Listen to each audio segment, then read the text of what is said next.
I would like to introduce our next session by bringing up Britt Salvesen here. She's the curator since 2009 of the LA County Museum of Art, a treasured institution, of course, here in California. She's the head of the Wallace Annenberg Photography Department of Prints and Drawings Department, and projects that, Britt, you're going to be curating a major exhibit of work that we are talking about here. I'm very, very excited to hear about all of this at LACMA, which I live not too far from, here coming into July. So make sure to check that out if you are in Los Angeles. Please join me in welcoming Britt to the stage. The podium is yours. Thank you. Hello, everyone. It has been so great to hear about existing and new collaborations during the day so far, and I'm here to announce another one, a first-time collaboration between LACMA, the LA County Museum of Art, and Aspen Institute's Sports and Society program. And our goal is to produce an exhibition and accompanying book in 2028 to overlap with the Olympic and Paralympic Games in Los Angeles. Tom Farrey and I, as co-curators, aim to reach the broadest possible audiences at the museum and beyond. Sports and art have a common basis in play, joy, innovation, physical and mental health, the desire to transcend limitations, create something new, communicate and connect with fellow human beings. They also face some common challenges around resources, access, retention. I was struck by the statistic this morning that youth sports participation falls off sharply at age 11. Ages 9 or 10 is when children kind of stop drawing and making art in a very free way. So there's something happening there at around that age. It's interesting to think about.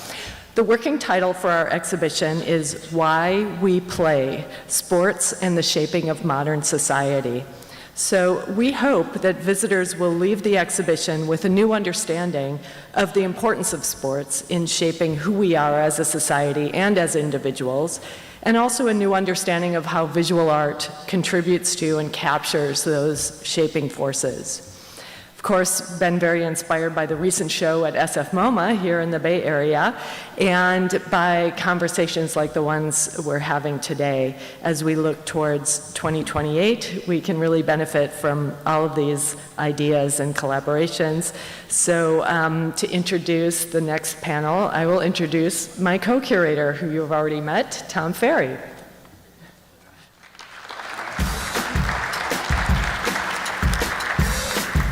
Well, thank you, Britt, for the very nice introduction. Come on, Michael. Sorry. I thought I needed an introduction. No, you don't need an introduction. Okay, this great. is Michael Lewis, people. Okay. No. Anyway, no, so thrilled about the project that we're going to be putting together with Britt in the coming years. You know, it is, if Project Play and 63 by 30 are about helping sport tell its very best story, Why We Play is really about the deep story about how sport has shaped our society since the 1890s, right? I know this because when I wrote Game On back in 2008, I was trying to understand the history of youth sports in this country, and it was a bit of a revelation to me that, you know what, sport hasn't always been core to the American idea. You know, if you fly over a city now, you see all these stadiums and parks and everything else, but it really wasn't that way until the 1890s or so. This is when an incredible coalition or a collection of nation builders came together and decided to use sport as a tool of nation building. This is when school-based sports were introduced. This is when games like basketball and volleyball were invented at the YMCA in Springfield, Massachusetts. This was when the playground movement, more than 2,000 parks got built in the first 20 years of the 20th century. The AAU, the Olympics, the NCAA. There was a very concerted movement at that time to take this country that was sort of messy, capitalism, great economic inequality, many immigrants coming into the country, young men roaming the streets, and they wanted to create some productive activity. A lot of health and safety problems, so the child savers were part of this as well. And these folks, military recruiters, we were fighting wars around the world, all decided to, again, take sports and put it at the center of building the 20th century. And so if the 20th century was the American century, I would argue that that is in no small part because these folks decided to use sport as a way to kind of move our society forward. So this series, what we're going to be doing, there'll be a major museum exhibit with LACMA, there'll be a book, but in advance there will be this conversation series. And that conversation series is meant to inform the exhibit and the book that come out of this. And what we're going to do in this conversation series is look at how sport has transformed one institution after another. Christianity, education, urban design, law, civil rights, gender roles, diplomacy, fashion, business, data analytics, even politics and government. So the real goal is to kind of help people understand how important sports actually has been to forming our society. So as you move through this conversation series and as you experience the exhibit and the book, really want folks to say, wow, I had no idea how sports shaped, whether you're a sports fan or not, shaped my ideas around competition, community, my country, and how I think about America. So the first conversation we want to have on this is with my friend Michael Lewis on the institution of parenting and how sport has reshaped parenting in this country. You have something to say? No, I'm listening. I'm just sitting here listening, admiring. But if you would like to trigger me with a question. I'll trigger with you, but let me set him up a little bit. Michael is really, obviously, one of our great observers in society.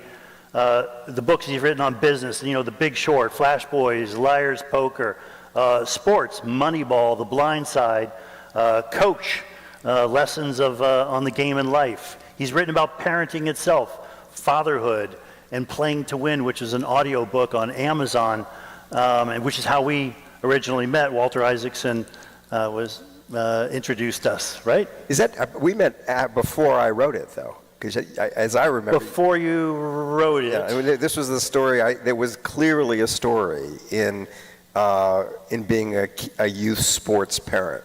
I mean, it's like it was so obviously material, and I can't remember where you walked in to my life. I thought it was sort of in the middle of when I was working on it or what I was thinking about it. Yeah, I think Walter introduced us, and you said, hey, I'm going down to Irvine, California for the 17th time in 17 weeks or something like that for a travel softball tournament. Right. And did you want to connect up? Yeah, that's probably right. But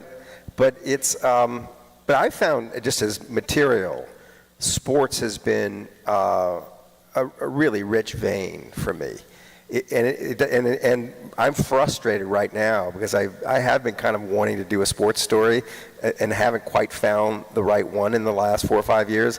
And the reason is that it's like the one way you can talk to the whole country. It's that with almost any story you write now, it gets politicized one way or the other. It gets tribalized, and one is against and one is for. With sports, you can walk into both Red America and Blue America. Yeah. And so that it's a delivery mechanism for story. It's not the only thing it is, but it is so I've just found with all these stories that it's just amazing what you can do or how you can get to readers with sport. I mean, Moneyball. I mean that story. I mean, it was about baseball. What it was really about, I think, was how people get valued or misvalued in a marketplace. And it became like, I can't tell you how many businesses just grabbed it as an analogy. And politics. I mean, political campaigns. It was like it became, there's no way that data analytics starts in sports, but a lot of people think it did because they want to think it did. And it's, so anyway, it's been as a source of material, it's been wonderful. Yeah. And I probably will continue to be. Yeah. We'll get to parenting, but very quickly, I mean, of those institutions that I mentioned, do any come to mind in terms of sport playing a real role in shaping or maybe even transforming? The educational system is the one that pops to mind. I mean, what's going on now is incredible, right? The total commercialization of college athletics. And you've got, and the way this society changes without anybody really stopping to think about, do we even want this?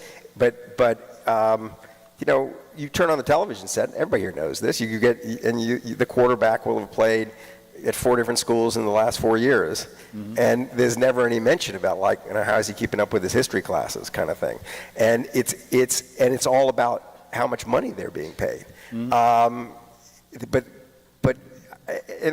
This has been dramatized to me 18 different ways from Sunday. But I'm from New Orleans.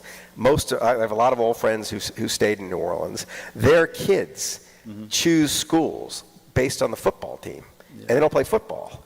I mean, that's a very weird thing. It's peculiar to this society. It's not, other countries don't do this.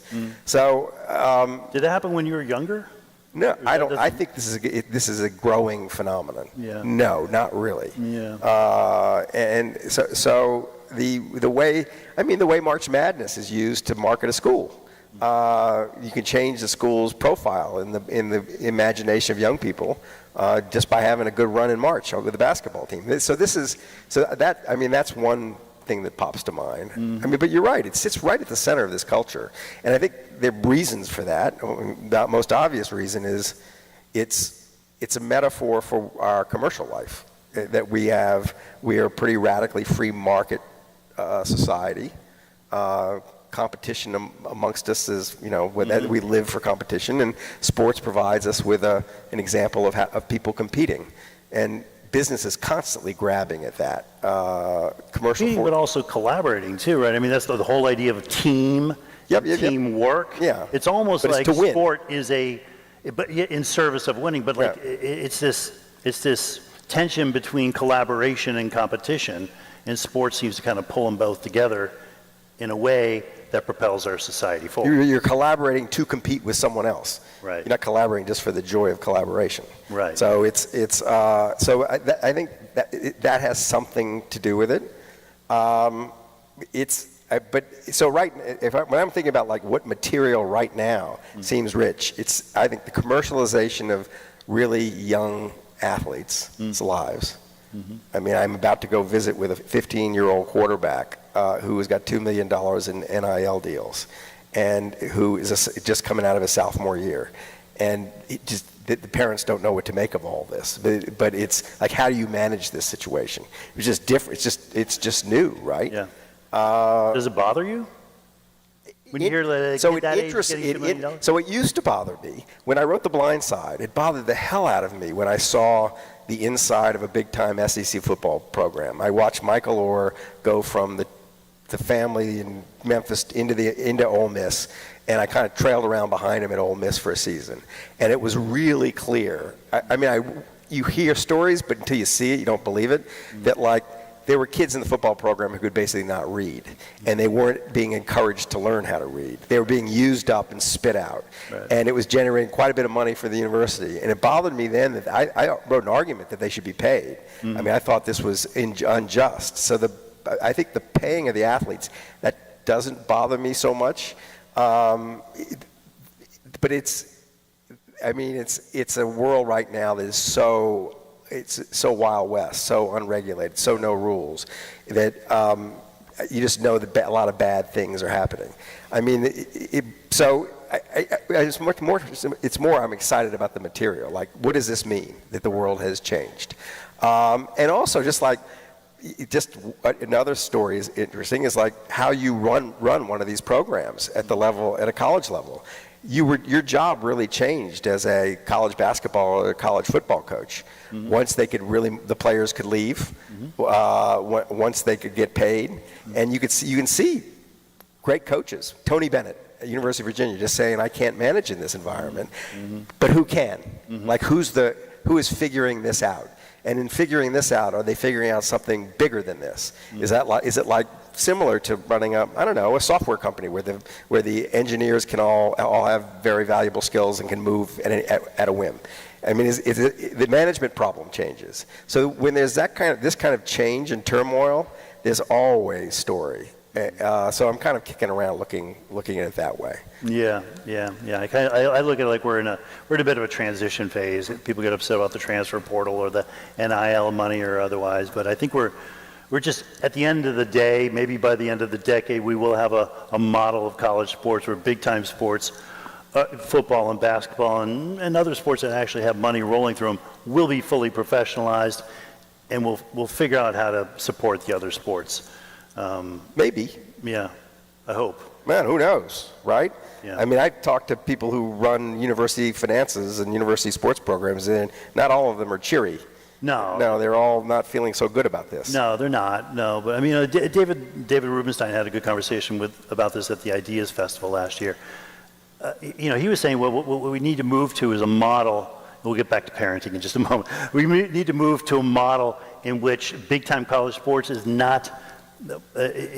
outsourced to third parties. So if the athletes are employees, they're not employees of the university, they're employees. That all makes sense.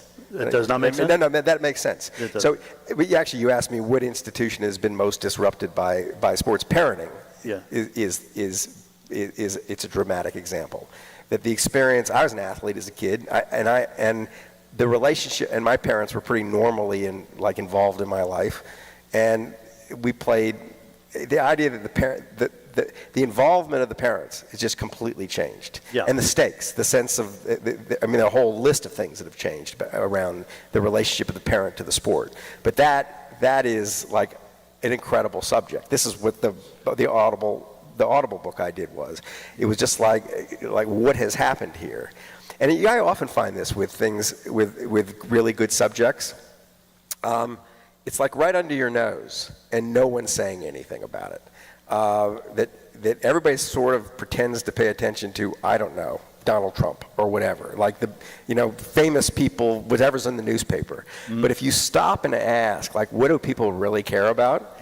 It's often very different and more small bore. Like people, you want to see what Americans care about? Go to a 10-year-old softball game and watch the parents. They care about that more than anything. And there are two works that arose from these observations. One was the Audible book, and one was the book about my high school baseball coach. Yeah. And they're both probably relevant to your enterprise. But the playing to win story. I mean, I just felt like I had a ringside seat at something that had happened in the culture. Partly because we were here, so I live here. The kids were all raised in Berkeley, and in the Berkeley model of parents, the Berkeley model of sports and competition is closer to the one you approve of. It's really it's like the Scandinavian sports league, and our first two children were girls. Yeah. They were both I got caught up in the Berkeley local softball league when they were 6 years old, and it's a league where nobody was allowed in the beginning. It was founded by a philosopher named Harlan Stelmach from this university, and he stated in the kind of bylaws of the league 40 years ago that the purpose of sports is the moral education of the parents. Which is a fabulous starting point for a sports league. And the Albany Berkeley Girls Softball League proceeded to not keep score for the first couple of years of when or rather, someone kept score, but no one was allowed to talk about it or know it, was the idea. The teams are all made so they're equal in the beginning. The coaches, so I end up coaching in this league pretty quickly, like immediately when my first oldest child starts playing. The coaches are not just encouraged to finish with 500 records. If your record isn't 500, I mean, it's okay if you lose, but if you, I had a season where my team went 24-0, and basically I was banned from coaching again. Yeah. That it was like you weren't allowed to do that. And the problem is they screwed up the team, and girls were so good, I couldn't lose. So I was really trying to lose. Yeah. But I got blacklisted for that.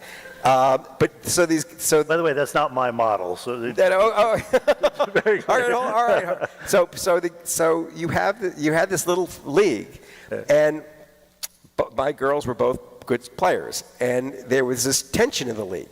Like, of course, there's a tension in the league. It's a competitive sport, and as they get older, they go from 6 to 7 to 8 to 9 to 10. The good ones emerge, and the good ones want to win. They want to go play the best players, and so the league forms this travel team, which the league itself is kind of hostile to. At what age is this? It starts at 9. 9. Okay. However, my second child, Dixie, was so good they put her on at 8. So they can get on when they're 8, you have this situation where these girls who have been shaped by Berkeley culture get onto this travel team and have to go play against Republicans. And it's absolutely brutal. It's like you have they're like these small furry creatures who've been raised on an island without predators, and then you toss them into the Congo, and they just got eaten. And so I watched this with my first child, with Quinn, my eldest, 9 years old. They didn't win a game. They go on the road and they lose every game 15-0. And when second child Dixie made the team too, they came to me and they said, "Do you want to be the commissioner? You can run it." And I thought, sure, give this a whirl. And I have no management skill. I'm not suited to run any organization. I just don't pay attention enough to the details. However, I had one management trick, and it was we had at this university one of the 2 or 3 best softball teams in the country. And I went over to the softball team and I threw a sack of money on the field, and I said, anybody who wants to come coach these kids, we'll pay you whatever you want to be paid, kind of thing. And we had, and these women on the Cal women's team were unbelievably good. Like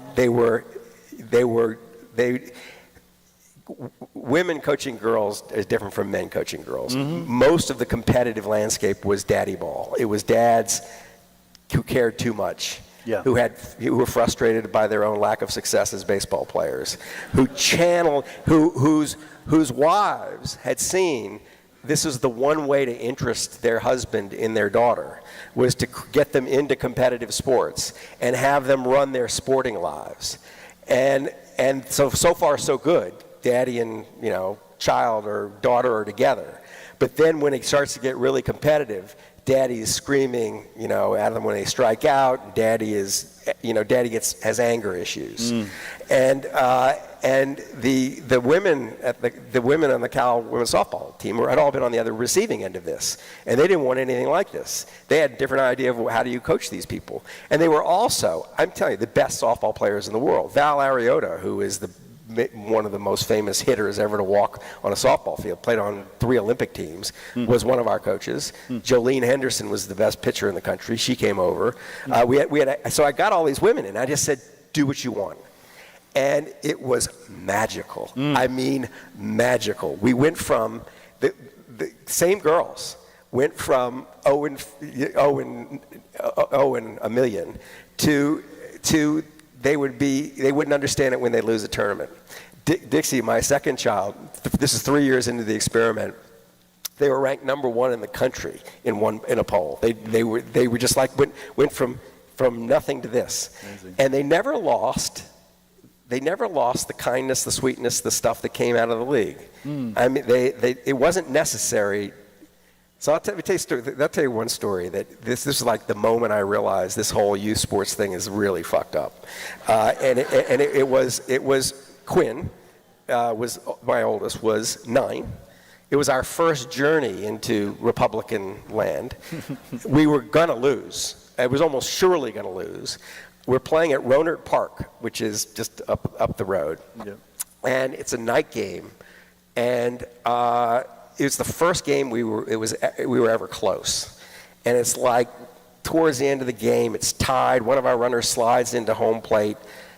The umpire calls her safe, and the other the coaches on the other team, the head coach, it was odd. The head coach looked exactly like Saddam Hussein. And he had this be exactly like how his spitting image, like could have been him. And he had all these assistant coaches who looked kind of like they were trying to look like Saddam Hussein. They all grew the same mustache. And they were an intimidating crew. Yeah. They came running out of the dugout and started screaming at the umpire at the top of their lungs. And profanities were flying. You're a fucking idiot, all this stuff. And the Berkeley parents were always very good at not being the first one to throw a punch. Like they would never be the ones who who shouted at the kid first. But when the other team, the Berkeley parents were always on a hair trigger for other parents' bad behavior. Yeah. So the minute their coaches get their fans riled up, they're all screaming at the ump, and the ump was a woman. The ump starts weeping at the home plate. She takes off her mask and starts to cry. Yeah. The Berkeley parents are then outraged, as good liberals are, and they start screaming. And there was a scene there on the field, they're like, whatever, like 20 little girls who were 9 years old, looking back and forth with 70 parents screaming at the top of their lungs, veins popping, faces red, and you as a writer saying, this is great material. well, I was kind of thinking this is screwed up, but I was also thinking this is unbelievable material. And I remember two things. One, through the noise, and the din was incredible. You heard this Berkeley mom scream, like shriek, "What horrible modeling for our children!" And I thought, this is the kind of Berkeley cheer. But then the coach, the umpire throws the opposing coaches, the whole Saddam Hussein and his 3 mini-me's out. Yeah. Saddam Hussein turns out, goes, okay, you can throw me out. He walks out. He goes, I'm no longer the coach. I'm now in my role as director of facilities, and you're fired. He fires the umpire in the middle of the game. The umpire, who's already crying, leaves and just mopes off to her car. At which point I ran into the parking lot, and I said, to give her a pep talk, just say, you don't have to put up with this. And I got her back on the field, and the game, we got beat, we lost. Yeah. But I thought, this is just messed up. Like the little girls, a lot of little girls, they responded different ways. I thought, the way I thought about this, I won't go along, I'm sorry to go on so much, but I remember having these, they're all coming back to me now. I remember having this feeling like, yeah, on the surface, it is horrible. It shouldn't be this way. On the other hand, softball became for me one way to show my children, and actually then basketball with my son, but it became a way for me to show my children how not to behave as a grown-up.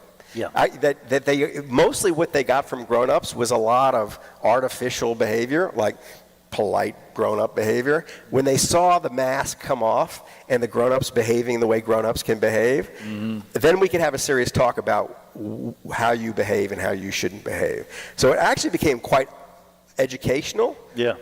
Which made a good thing of it in a way, but it shouldn't have been that way.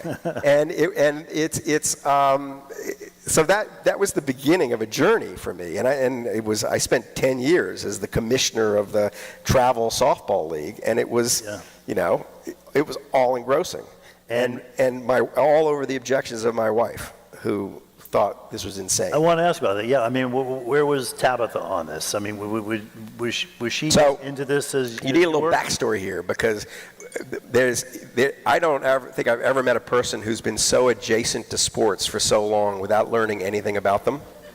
The night we met in Seattle on a kind of what was effectively a blind date, she was then the face of MTV. She was wildly famous. She was the news anchor of MTV News. And she had been asked that night, she reveals in the course of this dinner, that if she wasn't with me, she'd been throwing out the first pitch at the Seattle Mariners game. They'd asked her to go do that because they heard she was in Seattle. And I said, it's insane you're here. Why aren't you throwing out the first pitch? And she says, I didn't want to do that. I was afraid I'd get hurt. And I said, what do you mean you're afraid you could get hurt? She said, Well, they hit it, right? And she thought throwing out the first pitch, I swear, I shit you not, that throwing out the first pitch, like A-Rod was going to step in, and that was the first pitch of the game, and she thought that's just too dangerous. I just won't do that. She must have loved this travel softball. She was the head cheerleader at Hampton High, which was like routinely one of the best high school football programs in the country. I took her to one football game when she had a fellowship at Stanford. We went to a Stanford game. She wanted to go because Chelsea Clinton was there. And we get there, we watch 3/4 of the game, and at some point she looks up and she says, "Which one's the quarterback? Like, who on the field is the quarterback?" And I said, what do you mean, which one's the quarterback? I said, the one who's getting the ball and throwing. He goes, "Oh, that's interesting." I said, "You were the head cheerleader for a football program for 3 years." She goes, "I kept my back to it the whole time. I was just cheering." She has absolutely, like, as negative an interest in sports. She's an artist, an artist who doesn't like sports. And she says the founding lie of our relationship was that I told her I didn't like watching sports on TV, and she thought that made me, that it was a lie. So her view of this in the beginning was, it's how sweet. Michael's getting very involved in the daughters' lives. I was coaching the teams, I was running and then it's like, wait, we're spending 52 nights a year in the Hampton Inn in Manteca. How did this happen? I have bedbug bites all over me. How did this happen? And it was that, and of course, as it gets more and more serious, and you have 3 children.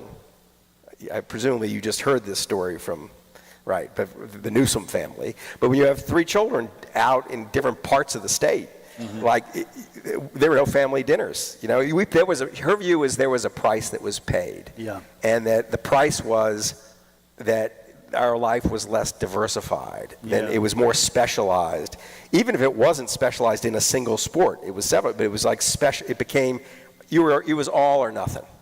And the kids all approached it that way. They were all really into it, and so that things got lost. My view of all this was that there's so many things you can learn through this experience that what sacrifice was involved is totally worth it.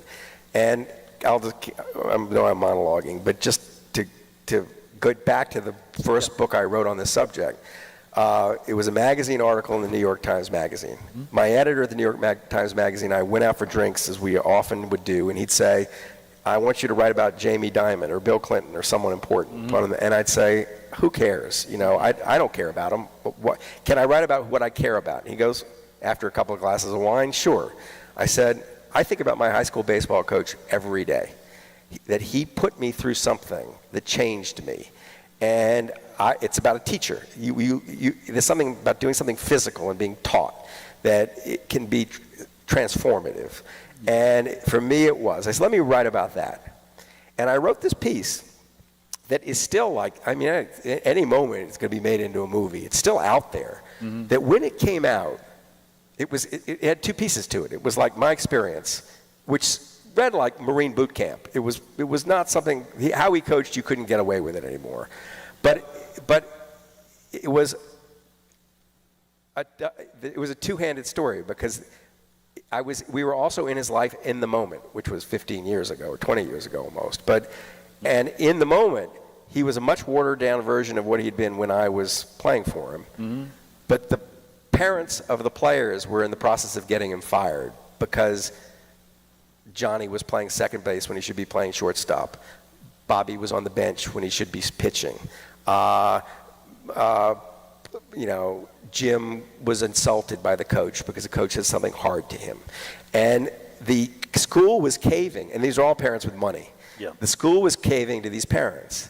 So I write this story up, and there was an explosion in our culture. I heard from, I don't know, hundreds of private schools, especially around the country, headmasters saying, "We have this problem. Our coaches are no longer allowed to coach. Our teachers are no longer allowed to teach." The parents have gotten themselves in the middle of this in a way. They're trying to protect the kids.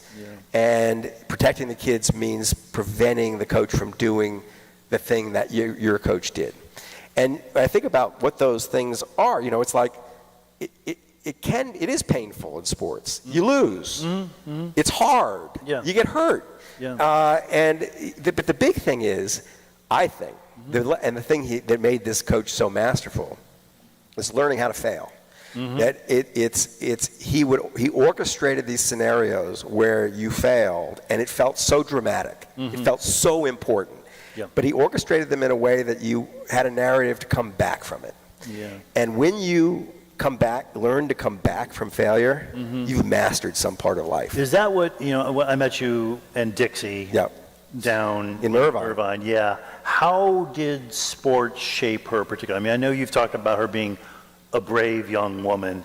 I don't know what that refers to necessarily, but did sports at all play any role? It cultivated her bravery. She was born courageous. This is Dixie, our middle child, who was killed in a car accident 4 years ago, not long after you met her. But Dixie, so she, kids come out of the womb differently, and Dixie came out of the womb just needing to compete, and it was teaching her how to control these and the need to win. Like, I can't tell you how many family board game attempts to play board games were upended because she took the board and threw it because she wasn't winning, kind of thing. Yeah. But she was an unbelievable fighter, and she's who you wanted on your team when you were going against another team, and was our one child who played this through to the end. Like, she was recruited to play in college, and she was in her freshman year at Pomona when she died, and was playing on the softball team. And so she, for her, so two memories. One was at the end of our journey together through not just me being her coach and me being her commissioner, but when she went off to a big-time travel softball program where she was one of many talented players, it was really grueling. I mean, it was really hard. The thing that sticks in my mind is there was a sign over the facility they used for batting practice. It just said, "Nobody cares, try harder." That was the spirit in which but it was run by former Cal women softball players. But it was done really well, so that it was serious, but it was very similar to what I went through. Like, it was hard, you failed, there were bad times, but you learned how to bounce. And I can remember her saying to me about her coach, like, I said, she's pretty hard on you. You don't have to do this if you don't want to do this. And she said, everything she says to me, I take seriously. And there's so few grown-ups I feel that way about. She has a lot to say that's really useful to me. She picked that up at age 15. And I remember after her final travel ball game, we were in Southern California. It might have been when I saw you, around that time. And we went over to Pomona. She just signed with Pomona, or whatever you call it. It's not. And we went for a walk around the softball field. And I said, you've given up an awful lot for this. The way you gave up at age 10, the soccer coach on your travel soccer team told you could no longer play both soccer and softball. You had to specialize. She wept and wept and wept. You missed dances. You had a smaller circle of friends probably than you would have had at school. You put a lot in it. And you look back on it, how you feel about it. And she said, man, look where it got me. I feel so good about myself and where I am. I wouldn't change anything. Yeah. So I think it's like there's a way to navigate what's going on that leaves you in a very good place. And she navigated it beautifully. And I would say actually very specifically that much of the whole youth sports industrial complex is built to make money for the people who run the youth sports industrial complex. It is not really about the kids. The kids are they're mining the parents' neuroses about their kids. Yeah. And that's a rich and deep seam to mine. What do we do to fix that? I mean, is there anything we can do? But let me just finish. There is, it makes no sense for parents to spend, $50,000 to get a $20,000 scholarship. Right. But it made an awful lot of, it's not fair, but it makes an awful lot of sense for a child whose parents can pay for college to use this to get into a better school than they might have gotten into otherwise. Right. So what can you do to fix it? You and I have had this conversation many times. It all starts with, I think, with the college admissions process. College admissions plus big-time money in college sports.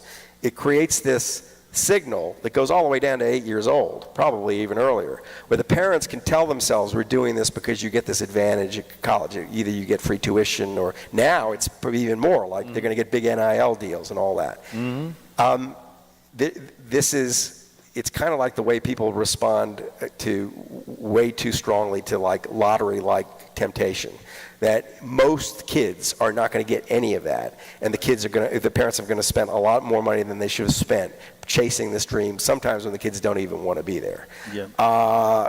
So I mean, when you have this prize that's dangled on the other end, and very poor education all the way through about the likelihood of getting the prize, you're going to get a lot of distortion in people's behavior. I think education is part. You know what's underrated is the club model for sports in college, right? So you wear the uniform, you're representing Cal or Stanford, you're playing for the rugby team, but you as students own the experience more.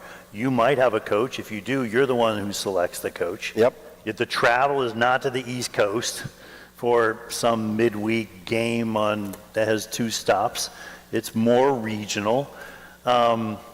I wrote about this a few years ago, and I'm still struck by this idea of like, can we just build up the college club model and intramural model, create more participation opportunities, reduce the incentive for parents to try to get their kids into that pipeline and chase these scarce scholarships or preferential admission to selective universities. I mean, should we What do you rethink do? the college What do model? you do about the genuinely lucrative sports in college? You let them go. You let them be everything they're going to be, which is professional sports. Right. Let them go. No problem. Do they remain attached to the university? Is the Crimson Tide football team still the Alabama Crimson Tide, or are they something else? It's the same consumer experience. You're watching the Tide play, and there's the band, the cheerleaders.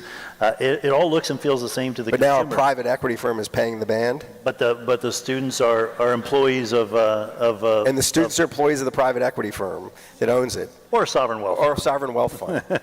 Yeah, then maybe this is Or the way. some Who knows the third-party way it is? entity. I don't have any idea how to fix it, except that the moral education of the parents at a young age is extremely useful. Like, I would say that our parents, they would have a passive aggressiveness about them towards the other parents, but they were much better behaved because they learned at age 8. So I think if you focus the education of parents, like really channel resources down to that level, 6, 7, 8 years old, and you're aware you're not just teaching the kids, you're teaching the parents, that would make a dent in the problem. Right. But otherwise, I don't know what you do. I mean, all the forces that created the madness that I observed have just gotten stronger and stronger and stronger. I've seen nothing moving in the opposite direction except for like you, that pushing back in the other way. So I just assume that we're going to see worse and worse and worse behavior, more and more. I mean, this whole notion of childhood, just generally, this is never mind sports, being so front-end loaded that if you screw up when you're 10 or 12 or 16, like somehow the rest of your life is ruined because you're not going to get into Harvard, or you're not going to play for Notre Dame or whatever, that is so mentally unhealthy and basically false. Yeah. So working against that at some level is the way it would be socially useful, I think. Yeah, definitely. I'm getting. Are we out of time? To wrap up right now. Are we doing questions or no? I just talked. I'm sorry. No questions. Okay. Sorry, folks. I'm sorry about that. Well, Michael, thank you so much. Thanks for Are you having going to write any more on this topic? Yeah. No, I think I've got, as I said, I've got a 15-year-old who's got $2 million in his pocket, who's a quarterback maybe who will play one day in college. Okay. I'm going to go probably write about him. I just did a long season of my podcast on sports gambling, which is adjacent to this subject. I mean, talk about screwing up the lives of young athletes. Right. What's going on college campuses now, you have no idea. It's just shocking what's going on. And it's like if you don't miss this first free throw, I'm gonna kill you. Yeah. It's that kind of stuff. And so it is, it's where this society lives. I will come back to it again and again, I'm sure. Yeah. And as Britt and I pull together this project, we're gonna come back to you for ideas on how to do it right. Thanks for having me. If that's okay. Yeah, that's absolutely. great. Everyone, thanks, Michael.